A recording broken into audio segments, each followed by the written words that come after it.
पवार शरद पवारांच्या भेटीसाठी पोहोचलेत आणि गेल्या 20 मिनिटांपासून अजित पवार शरद पवारांच्या निवासस्थानी आहेत आणि यावेळेला अजित पवार यांच्यासोबत सुनेत्र पवार, प्रफुल्ल पटेल, सुनील तटकरे, छगन भुजबळ हे सुद्धा पवारांच्या भेटीसाठी पोहोचलेले आहेत। विधानसभा निवडणुकीच्या निकालानंतर दादा पहिल्यांदाच पवारांच्या भेटीसाठी पोहोचलेले आहेत। शरद पवारांच्या भेटीला येण्याआधी अजित पवारांनी सुप्रिया सुळेंना फोन केला अशी देखील माहिती मिळतेय। शरद पवारांचा आज 85वा वाढदिवस आहे आणि या वाढदिवसाच्या शुभेच्छा देण्यासाठी अजित पवार, सुनेत्र पवार, पार्थ पवार, छगन भुजबळ, प्रफुल्ल पटेल हे शरद पवार यांच्या दिल्लीमधल्या निवासस्थानी पोहोचलेले आहेत। खासदार सुप्रिया सुळे सुद्धा या ठिकाणी उपस्थित आहेत। शरद पवारांच्या भेटीसाठी कोण कोण दाखल झाले आपण पाहताय। अजित पवार, त्याच्यानंतर सुनेत्र पवार, प्रफुल्ल पटेल, छगन भुजबळ, सुनील तटकरे, पार्थ पवार हे सर्वजण शरद पवार यांच्या भेटीसाठी त्यांना शुभेच्छा देण्यासाठी शरद पवारांच्या निवासस्थानी पोहोचलेले आहेत।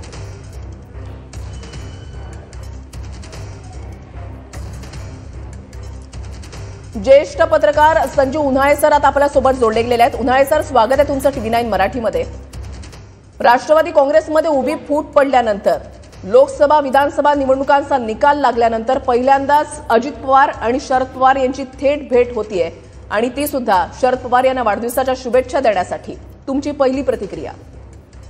एक तर असं की विरोधकांशी कौटुंबिक संबंध ठेवण्याची परंपरा यशवंतराव आणि त्याच्यानंतर शरद पवारांनी राखलेली आहे। खरं म्हणजे ही महाराष्ट्राची खरी संस्कृती आहे आणि मला असं वाटतं की प्रफुल्ल पटेल, सुनील तटकरे एवढंच काय अजित दादा यांनी प्रदीर्घ काळ राजकारणामध्ये यांच्याबरोबर घालवलेला आहे।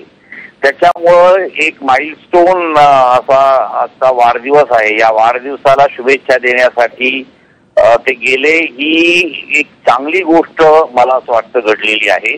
आणि एक याच्यामध्ये कौटुंबिक जरी प्रकरण असलं, कौटुंबिक जरी हा प्रसंग असला तरी देखील मला असं वाटतं की एकंदर राजकारणाच्या दृष्टीनं देखील एक बरी घटना घडलेली आहे। कारण मधल्या 2.5 वर्षामध्ये महाराष्ट्राचं जे राजकारण ढवळून निघालेलं आहे, ज्या पद्धतीने फोडाफोडी झालेली आहे आणि हे असं कधीच महाराष्ट्रामध्ये झालेलं नव्हतं, त्याच्यामुळे देखील आणि एकंदर आपली राजकीय संस्कृती देखील लयाला जाते की काय अशी परिस्थिती होती। खरं म्हणजे अजितदादांनी तसा कधीही अपशब्द किंवा त्यांचा उपमर्द होईल असं कधीही ते वागले नाहीत। मला असं वाटतं त्यांनी ते राखलेलं आहे आणि मला असं वाटतं की एकंदर महाराष्ट्राच्या संस्कृतीच्या दृष्टीनं ही आजची जी घटना आहे ही कौटुंबिक जरी असली तरी देखील एक चांगली घटना घडलेली आहे आणि मला असं वाटतं असे सौहार्दपूर्ण संबंध ठेवून विरोधकांच्या बरोबर भारतीय जनता पक्षांना या पवित्र दिवशी एक पवार साहेबांच्या नेतृत्वामध्ये राष्ट्रवादी काँग्रेस पक्ष एकत्र राहिला पाहिजे आणि अगोदरी पक्ष हा आपला पहिल्या क्रमांकावर राष्ट्रवादी काँग्रेस पक्ष होता आणि उद्या सुद्धा हा पक्ष पहिल्या क्रमांकावरच राज्यामध्ये राहावा अशी लोकांची इच्छा आहे आणि महाराष्ट्राला जो न्याय दिला पाहिजे तो न्याय देता आला नाही। विपरीत परिस्थितीमध्ये साहेबांनी 8 खासदार त्या ठिकाणी निवडून आणले, 10 आमदार त्या ठिकाणी विपरीत परिस्थितीमध्ये निवडून आणले। आता परिस्थिती राष्ट्रवादी काँग्रेस पक्षाकरता ज्यांना मोठं केलं ते लोक सोडून मला सांगा, तुम्हाला वाटतं ही राजकीय नांदी म्हणताय, एकत्र यावेत पवार साहेब आणि दादा अशी तुमची इच्छा आहे? असेल, माझी तर इच्छा आहे की हे एकत्र जर आले तर निश्चितच ही ताकद एकत्र राहिली पाहिजे आणि एक परिवर्तन आजच्या दिवशी, आज साहेबांचा वाढदिवस आहे आणि वाढदिवसाच्या दिवशी आपण त्या ठिकाणी काहीतरी परिवर्तन घडेल असं त्या ठिकाणी लोकांना वाटते आहे। आज या ठिकाणी अजितदादा आणि प्रफुल्लभाई अन्य नेते पण त्या ठिकाणी पवार साहेबांना वाढदिवसाच्या शुभेच्छा द्यायला आलेले आहे, सुनेत्राताई पण। आता काहीतरी परिवर्तन घडायला पाहिजे आजच्या दिवशी, तर एक देशाला एक नवी वेगळी राजकीय कलाटणी मिळू शकते असं मला त्या ठिकाणी वाटतंय। प्रकाश गजबे यांची प्रतिक्रिया होती, परिवर्तनाची ही नांदी असं म्हणता येते। आपण पाहतो ही गर्दी सगळी झालेली आहे आणि वेगवेगळ्या महाराष्ट्रातल्या वेगवेगळ्या भागातून सगळे मिटकरी जोडले गेलेले आहेत। मिटकरीजी, स्वागत आहे तुमचं TV9 मराठीमध्ये। दिल्लीमध्ये महत्त्वपूर्ण घडामोडी घडतायत। अजित पवार शरद पवारांच्या भेटीसाठी पोहोचलेले आहेत, वाढदिवसाच्या शुभेच्छा देण्यासाठी। तुमची पहिली प्रतिक्रिया? त्या प्रत्येकासाठी अत्यंत आनंदाचा क्षण आहे। आदरणीय पवार साहेबांचा आजचा अभिष्ट चिंतन सोहळा देशभरातून सर्व पक्षीय नेते त्यांना या निमित्तानं शुभेच्छा देत असतात. 41 आमदार निवडून आल्यानंतर दिल्लीमध्ये जी खलबत मंत्रिमंडळाच्या विस्तारासंदर्भात कालपासून सुरू आहेत, त्यामध्ये आमच्या पक्षाचे सर्व नेते दिल्लीमध्ये काल 2 दिवसांपासून आहेत आणि आज 12 डिसेंबर आहे. त्यामुळे प्रफुल्ल पटेल असतील, तटकरे साहेब असतील, भुजबळ साहेब असतील, सुनेत्रा वहिनी असतील, पारदादा असतील आणि आमच्या पक्षाचे राष्ट्रीय अध्यक्ष आदरणीय अजितदादा असतील, हे साहेबांचा शुभेच्छा देऊन आशीर्वाद घ्यायला गेलेले आहेत. आणि या माध्यमातून एक सिद्ध झालंय की पुढे जर राष्ट्रवादी काँग्रेस पक्ष सक्षमपणे चालवण्याची धमक कोणात असेल तर ती आदरणीय अजितदादांमध्ये आहे. अजितदादांनी आजचा ज्या पद्धतीनं ह्या सगळ्या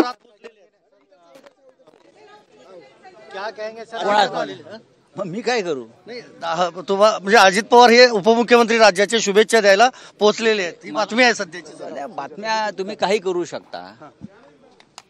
अजित पवार असतील, प्रफुल्ल पटेल असतील किंवा पवार साहेबांना त्यांच्या संकट काळात सोडून गेलेले अनेक लोक असतील. शेवटी असा एक प्रसंग असतो, इतका महान हे व्यक्तिमत्व आहे पवार साहेब, या महाराष्ट्राचा आधारवड आहे आणि त्यांचा आशीर्वाद घेतल्याशिवाय निष्ठावंत असतील किंवा अन्य असतील त्यांना एक पाऊलही पुढे टाकता येणार नाही त्यांचं नाव घेतल्याशिवाय. पण इथं जे कार्यकर्ते आहेत त्यांचं असं म्हणणं आहे हे दोघंही एकत्र यावेत, नाही एकत्र यावेत असं म्हणणं आहे काही कार्यकर्त्यांचं. त्याच्याविषयी मी काय बोलू शकत नाही. आमच्या पक्षाची भूमिका वेगळी असते. सर सूर एक हमारा ऐसा हो रहा है क्या, मिले सूर मेरा तुम्हारा और सूर मत असं आहे की पवार साहेब हे स्वतंत्र राजकारण करणारे व्यक्तिमत्व आहे, पण महाराष्ट्र आणि देशाच्या संदर्भात म्हणा तर पवार साहेबांनी नेहमी देशाला आणि महाराष्ट्राला मार्गदर्शन केलेलं आहे. आता जे त्यांचे लोक त्यांना सोडून गेले त्यांच्यावरती अत्यंत वाईट शब्दात टीका टिप्पणी केली, ते शुभेच्छा द्यायला आले असतील तर शुभेच्छा घेतील ते. आता त्याच्याविषयी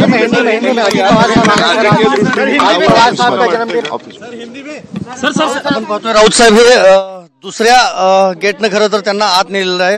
सामनाचे संपादक आणि शिवसेनेचे खासदार संजय राऊत हे शुभेच्छा देण्यासाठी थेट दाखल झाले आहेत 6 जनपथवर. आपल्याला माहिती आहे की राज्याचे उपमुख्यमंत्री अजित पवार, त्याचबरोबर खासदार सुनेत्रा पवार आणि अन्य कुटुंबीय जे आहेत ते दाखल झाले आहेत. तर महत्त्वाचं हेच आहे की संजय राऊत यांची जी भेट आहे शरद पवार यांच्यासोबतची किंवा ज्या शुभेच्छा आहेत त्या अजित पवार यांच्या समोर होतात की वेगळ्या होतात हे बघावं लागणार आहे. कारण संजय राऊत हे म्हणजे आज सकाळी येणार हे कन्फर्म होतं. पुन्हा एकदा जाऊयात अमोल मिटकरी यांच्याकडे. मिटकरीजी, मगाशी तुम्ही बोलत होतात, काही कारणामुळे तुम्हाला थांबावं लागलं. तुम्ही तुमची प्रतिक्रिया कृपया करून पूर्ण करा. आणि जितेंद्र आव्हाडांसारख्या, रोहित पवारांसारख्या आग लाव्यांना कधीच वाटणार नाही की हे एकत्र आले पाहिजे. आमची तर भावना प्रामाणिक आहे. आता संजय राऊतांची मी बाईट ऐकली, काय तुमची बोलण्याची पद्धत, तुमचे काय संस्कार आहेत. आदरणीय साहेबांवर राष्ट्रवादी काँग्रेस पक्षाकडून कोणी टीका केली नाहीत. उलट आमच्या मित्र पक्षामध्ये जर साहेबांवर खालच्या पातळीवर टीका झाली असेल तर त्याला योग्य दम देण्याचं काम आम्ही केलंय. त्याच्यामुळे अशा प्रकारच्या आगलाव्यांना हे कुटुंब कधी एकत्र यावं असं वाटणार नाही. पण आजची जी काही सगळी घडामोड आहे ती निश्चितच एक वडीलधाऱ्यांचा आशीर्वाद घ्यायला दादा गेलेत. त्यांनी सिद्ध केलंय की राष्ट्रवादी काँग्रेस पक्ष हा माझ्या नेतृत्वात कशा, म्हणजे 2, 4, 6 महिन्यापूर्वी कसं होतं की दादांनी षण्मुखानंद सभागृहामध्ये म्हटलं होतं की पक्ष तुम्ही मला द्या, जबाबदारी द्या संघटनेची, मी ते सिद्ध करून दाखवतो. काही लोकांनी, संजय राऊत आणि जितेंद्र आव्हाडांसारख्या आगलाव्या लोकांमुळे ते कदाचित झालं नसेल, पण दादांनी परत भट्टीत ताऊन सलाखून निघत 41 आमदार आणून आपलं वर्चस्व निर्वाह सिद्ध केलं. तुम्हाला थांबवतो. अजित पवारांची प्रतिक्रिया येते.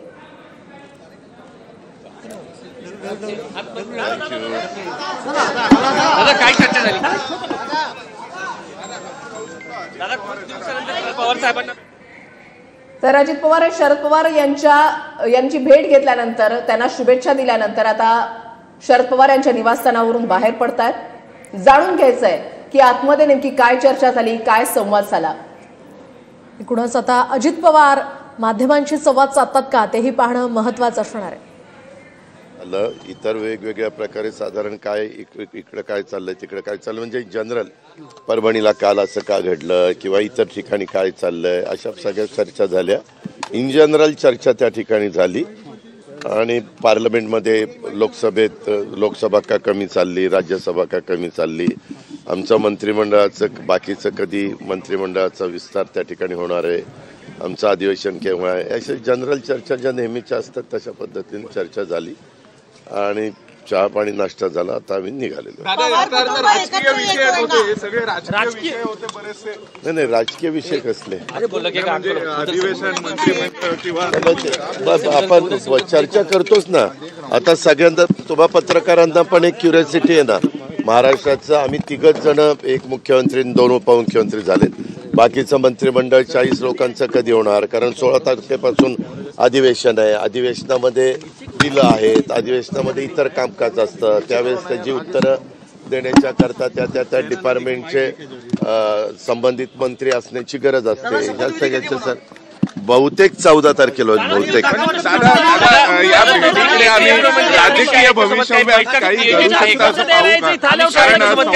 आजचा दिवस साहेबांचा वाढदिवस आहे. 12 डिसेंबरला सगळेजण येऊन साहेबांना भेटत असतात, साहेबांचं दर्शन घेत असतात, शुभेच्छा देत असतात. त्याच हेतूने आम्ही सगळे आलेलो.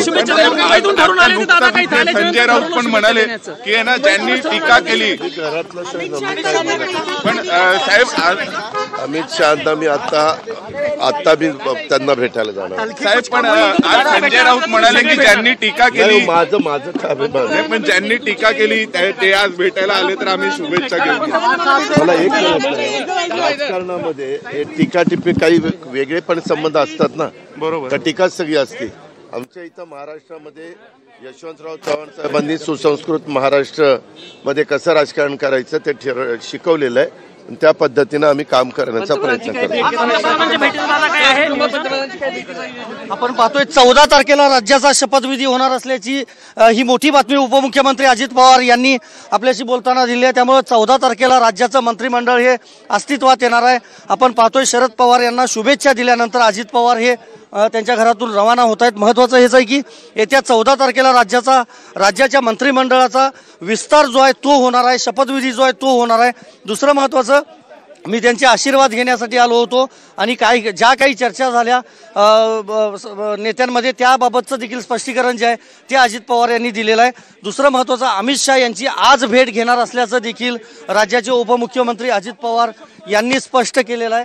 पुन्हा एकदा अजित पवार हे आपण पाहतो जे कॉइन्स दिलेले होते शरद पवार यांना भेट दिले होते कार्यकर्त्यांनी, त्याची पाहणी करतायत आणि ते जाणून घेत आहेत अजित पवार हे स्वतः. आपण पाहतोय दृश्यांमध्ये की कारण हे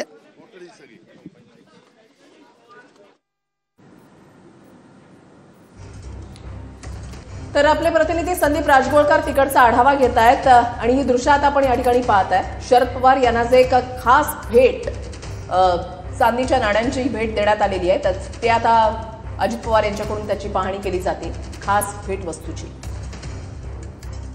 यानंतर आणखी एक महत्वाची मोठी अपडेट समोर येते. गृह आणि अर्थ खात्यासंदर्भात मंत्रिमंडळ विस्तारावर भाजपचाच वर्चस्व राहणार असल्याचं सूत्रांकडून कळत आहे.